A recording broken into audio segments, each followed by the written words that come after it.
Olá pessoal, nesse vídeo quero apresentar uma dica bem objetiva, uma coisa simples, um processo que não pode ser confundido aí justamente na sua terminologia. Uma das principais responsabilidades da área de gestão de pessoas que é exatamente prover a organização dos recursos humanos, as pessoas que serão necessárias de existirem ali como funcionários para desenvolver o trabalho que é necessário no dia a dia da organização. Quando nós temos esse processo de trazer pessoas para trabalhar em uma organização, nós estamos falando do processo de recrutamento e seleção, que é uma das principais responsabilidades da área de gestão de pessoas, mas que é necessário ter um pequeno cuidado com a terminologia. Quando nós falamos de recrutamento, nós estamos falando exatamente da condição de trazer candidatos para um cargo, para uma oportunidade de trabalho que tenha ficado disponível ali na organização.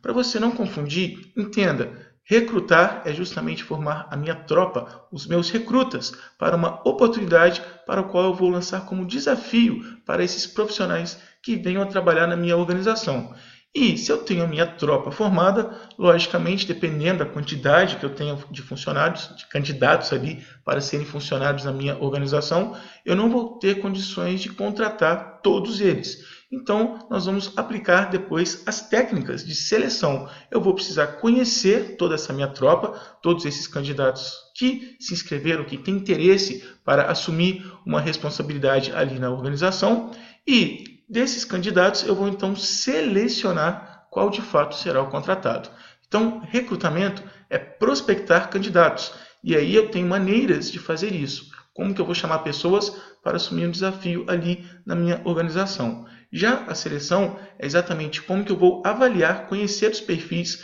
conhecer as competências, as capacidades técnicas desses candidatos que eu tenho para determinar quem de fato poderá ser contratado. Mas falando especificamente do recrutamento, dessa condição de chamar candidatos para uma oportunidade de trabalho, nós temos aí quatro principais modalidades,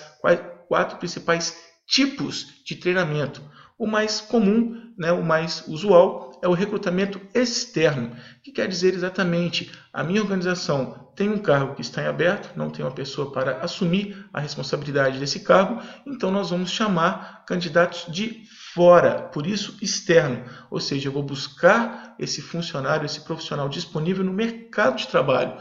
que ainda não existe na composição do meu quadro de funcionários efetivos.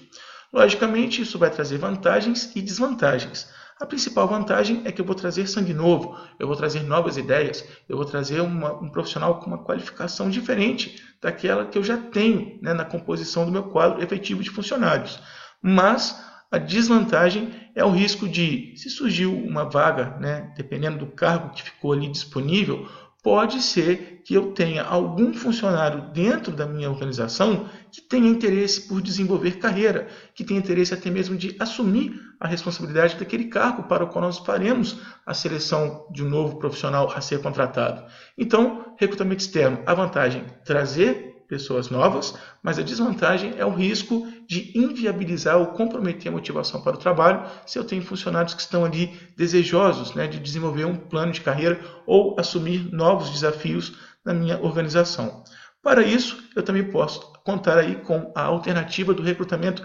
interno. É quando, dependendo do cargo que eu tenho ali em aberto na minha organização, eu preciso contratar uma nova pessoa, ao invés de buscar um candidato fora da minha organização, eu vou favorecer quem já conhece as rotinas de trabalho, quem já conhece bem a identidade, os processos da minha organização, e aí eu divulgo essa oportunidade para os meus próprios funcionários. Então, quem tem interesse para assumir o desafio desse cargo, vai então se candidatar, viabilizando aí a ideia de desenvolver um plano de carreira, ou até mesmo assumir novos desafios, novas autonomias de trabalho ali na organização. A desvantagem, no entanto, é que, embora eu esteja oferecendo essa possibilidade de motivar um funcionário, logicamente eu não vou conseguir contratar todos os candidatos que se inscreveram aí para essa vaga, que tentaram se candidatar a essa oportunidade de trabalho. E, inevitavelmente, aquele funcionário que vai ser, de fato, o escolhido, ou selecionado, Quando ele assumir a nova responsabilidade, ele pode ficar desmoralizado, porque os colegas podem achar que ele não tinha o devido mérito para ser o selecionado. Isso pode provocar uma certa sensação de injustiça, dependendo de como os demais funcionários avaliam, né, percebem o modo como foi feita a seleção. Para isso, para tentar dirimir essas desvantagens de um recrutamento interno e também do externo, eu posso contar também com a aplicabilidade do recrutamento misto, que nada mais é do que eu vou disponibilizar uma chamada para um novo cargo, para um desafio ali na minha organização. Então eu posso chamar tanto candidatos internos, que são exatamente os funcionários que já trabalham na minha organização, como também posso chamar candidatos externos, profissionais que estejam disponíveis aí no mercado de trabalho e que tenham interesse de integrar a mão de obra, né, o quadro efetivo de funcionários da nossa organização. Então, eu coloco ali eles competindo de igual para igual, pessoas de fora com funcionários que já compõem o contexto interno da minha organização. Mas, como tudo não são mares de rosas, né, a gente também vai ter possíveis desvantagens quando nós desenvolvemos o recrutamento misto. Por quê? Dependendo do profissional que eu venha a contratar, quem de fato vai ser o selecionado, pode ser um funcionário que já existia no quadro de funcionários, e aí os outros candidatos que vieram de fora podem achar que existiu aí uma marmelada, que já existiu todo um processo montado exatamente para promover quem já estava dentro da organização. E do mesmo modo, se ao invés de contratarmos uma pessoa de dentro, contratarmos um candidato que veio de fora, os funcionários internos, né, que já compunham o quadro de funcionários da organização e que tentaram participar desse processo seletivo, vão também se sentir desprestigiados, uma vez que perderam a oportunidade para alguém que veio de fora. E uma outra quarta modalidade, né, um quarto tipo de recrutamento, é o que nós chamamos do e-recruitment, que é exatamente o recrutamento virtual. Quando a organização ela disponibiliza na sua homepage ali aquele link, trabalhe conosco, e aí eu já posso até mesmo no RH já estruturar um formulário a ser preenchido pelas pessoas que interagem ali com a internet, com o site da minha empresa, e logicamente somente quem realmente tem interesse de trabalhar na organização é que vai se submeter, vai preencher os seus dados ali com o intuito de poder participar de novos processos de recrutamento e seleção que venham a ser desenvolvidos ali na minha empresa, na minha organização.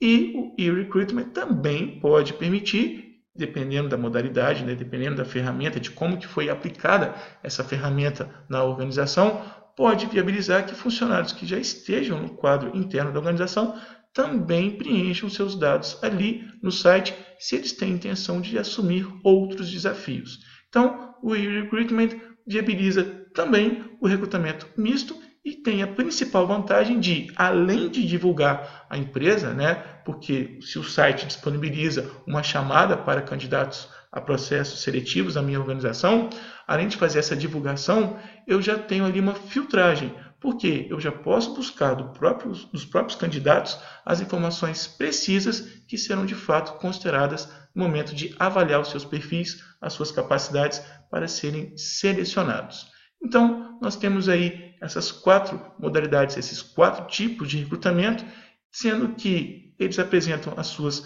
vantagens e as suas desvantagens. O e-recruitment pode ter a desvantagem de não permitir, né, que o RH possa conhecer mais a fundo o currículo de um possível candidato. Então, por mais que sejam alternativas para a gente chamar pessoas para trabalhar ou promover funcionários da nossa organização, sempre vão existir também desvantagens. Não são apenas vantagens que são identificadas nesses tipos de recrutamento, mas entenda que são exatamente maneiras, né, de chamarmos aí pessoas para assumir novos desafios na organização. Então, que fique bem claro do que se trata o recrutamento de pessoas para trabalhar em uma organização. E eu espero que essa especificação de quais são os tipos de recrutamento e o que é o recrutamento tenha ficado fácil aí para você estudar. Muito obrigado pela atenção.